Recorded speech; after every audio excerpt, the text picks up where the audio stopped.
Live from central Pennsylvania, this is CBS 21 News at 5:30. Unfortunately, with the online shopping, thieves are constantly finding new ways to steal our money or our personal information. Tonight, we welcome Charles Palmer, very familiar face. Thanks, Charles, for being with us again. Here in the studio, he's a professor with Harrisburg University of Science and Technology and an internet expert. Let's go over some of the Better Business Bureau's top scams to avoid around the holidays. And Charles, let's start out with a look out for lookalike websites. What are those? Right, so these are sites where you think you're on a, let's say, Amazon site, but if you look at the URL, it might say something a little differently.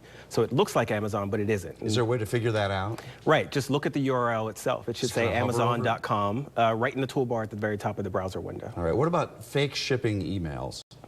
We were talking about this earlier in the week. This one is a pretty good scam, actually, because people are expecting gifts and things like that. You might be expecting a gift, and there might be some information where it says, I need one bit of information in order to deliver this, and you enter that information. Well, that was actually a phishing expedition where someone was trying to get some additional information from you. And it's easy to fall for, because even if you're not expecting that gift, you might think someone sent it to you, you know, just as a gift. Yeah, from a friend. All right, let's look at the next one that we have here, if we can put the graphic up again. Electronic cards. Tell us more about this. So e-cards have been around forever. Right. You send something to your grandmother or something really interesting, but sort of another phishing attempt where in this case, instead of just asking for your email address, it might ask for additional information. So if it came into your email box, it should know who you are, so you shouldn't be providing additional information. That's a good point, you know, and we should really never provide any information. With the explosion of social media, let's talk about the social media gift exchange. Is that just too good to be true?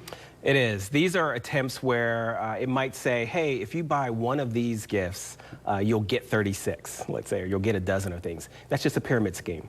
We've seen this happen again and again, so this is just another form of adopting that. Okay, something we all want, a letter from Santa. Santa's a great guy. What is the deal with that? He's a little busy this time of the year. But again, these are often attempts where parents are being asked to provide additional information, child's name, birth date, street address. All of these things could then be used to compromise that child's security. Someone could actually have a credit card made in that child's name. And these guys are so crafty that when you look at these things, it feels like, oh, wow, you know, it's all on the up and up. My kid got a letter from Santa. This is going to be a lot of fun. But really, don't ever give out information on the internet. Correct. And if you have any questions, always check the Better Business Bureau, bbb.org.